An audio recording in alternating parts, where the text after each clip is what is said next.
2 నెలల summer holidays అయిపోయాక పిల్లలు మళ్ళీ స్కూల్కి వెళ్లే టైం స్టార్ట్ అయింది.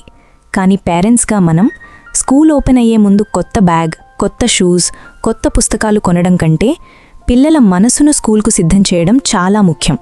లేకపోతే ఉదయం లేవడానికి ఇబ్బంది, చదువుపై ఆసక్తి తగ్గిపోవడం, చిరాకు, స్ట్రెస్, యాంగ్జైటీ, కాన్సంట్రేషన్ లోపం వంటి సమస్యలు మొదలవుతాయి. అందుకే చైల్డ్ సైకాలజీ ప్రకారం స్కూల్ రీఓపెనింగ్ సమయంలో ప్రతి పేరెంట్ తప్పక గుర్తుంచుకోవాల్సిన 10 విషయాలు ఇప్పుడు తెలుసుకుందాం. అవేంటంటే 1. పిల్లలను ఒక్కసారిగా స్కూల్ మోడ్లోకి నెట్టద్దు. సెలవుల్లో పిల్లల మెదడు పూర్తిగా రిలాక్స్ మోడ్లో ఉంటుంది. ఉదయం ఆలస్యంగా లేవడం, ఎలాంటి టైం టేబుల్ లేకుండా గడపడం వారికి సహజంగా మారిపోతుంది. అలాంటి సమయంలో ఒక్కసారిగా రేపటి నుంచి స్కూల్ అంటే పిల్లల్లో ఆందోళన పెరుగుతుంది. అయితే ఈ టైం ఏం చేయాలి అంటే, స్కూల్ మొదలయ్యే వారం ముందు నుంచే నిద్ర, భోజనం, చదువు సమయాలను క్రమంగా మార్చాలి. పిల్లలు చేంజెస్ను యాక్సెప్ట్ చేయడానికి సమయం ఇవ్వండి. 2.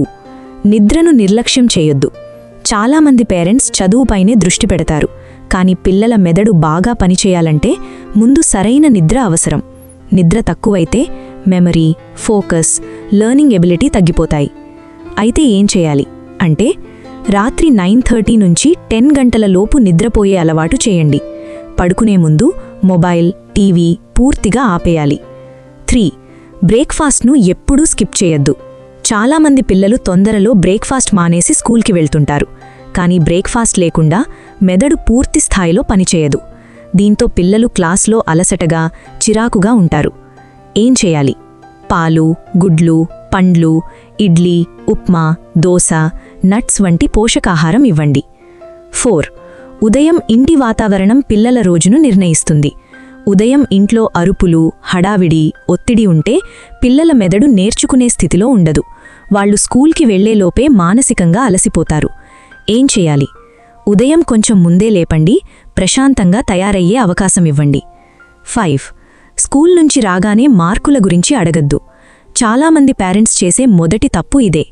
ఎన్ని మార్కులు వచ్చాయి, టీచర్ ఏమన్నారు అని అడుగుతారు. కానీ పిల్లలు ముందు తమ అనుభవాలను, భావోద్వేగాలను పంచుకోవాలనుకుంటారు. ఏం చేయాలి? ఈరోజు ఏం కొత్తగా నేర్చుకున్నావు, ఎవరితో ఆడుకున్నావు అని అడగండి. పిల్లలతో కనెక్షన్ పెరుగుతుంది. 6. ఇతర పిల్లలతో పోల్చొద్దు. పక్కింటి పిల్లాడిని చూడు అనే ఒక్క మాట కూడా పిల్లల మనసులో గాయం చేస్తుంది. పక్కింటి పిల్లలతో కంపారిజన్స్ చేయడం మోటివేషన్ ఇవ్వదు, నేను ఎంత చేసినా సరిపోను అనే ఫీలింగ్ని క్రియేట్ చేస్తుంది. దీనికి సొల్యూషన్గా ఏం చేయాలి అంటే, నిన్నటి తనతోనే పోల్చండి. ఈరోజు కొంచెం మెరుగయ్యాడా లేదా అనేదే ముఖ్యం. 7. స్క్రీన్ టైంపై నియంత్రణ అవసరం. సెలవుల్లో గంటల తరబడి మొబైల్ అండ్ టీవీ చూడ్డం అలవాటై ఉంటుంది. అదే అలవాటు కొనసాగితే చదువుపై దృష్టి పెట్టడం కష్టమవుతుంది. ఆ టైంలో ఏం చేయాలి అంటే, స్క్రీన్ టైంకు స్పష్టమైన హద్దులు పెట్టండి.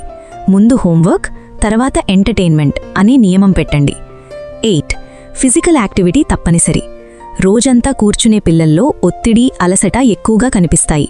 అందుకే రోజుకు కనీసం 1 గంట ఆటలు, సైక్లింగ్, రన్నింగ్ లేదా డాన్స్ ఉండేలా చూడాలి.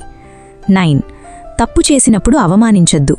పిల్లలు తప్పుల ద్వారానే నేర్చుకుంటారు, కానీ ప్రతి తప్పుకు తిట్లు, అవమానాలు ఎదురైతే వాళ్ళు కొత్త విషయాలు ప్రయత్నించడానికి భయపడతారు.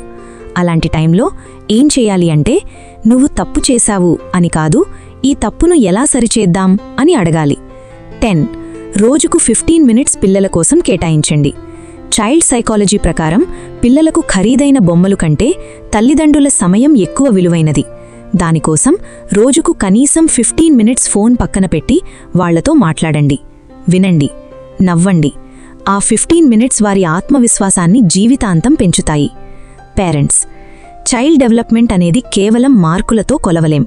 మంచి నిద్ర, సరైన ఆహారం, శారీరక ఆరోగ్యం, మానసిక ప్రశాంతత, తల్లిదండ్రుల ప్రేమ, ప్రోత్సాహం ఇవన్నీ కలిస్తేనే పిల్లలు మంచి విద్యార్థులుగానే కాదు, మంచి మనుషులుగానూ ఎదుగుతారు.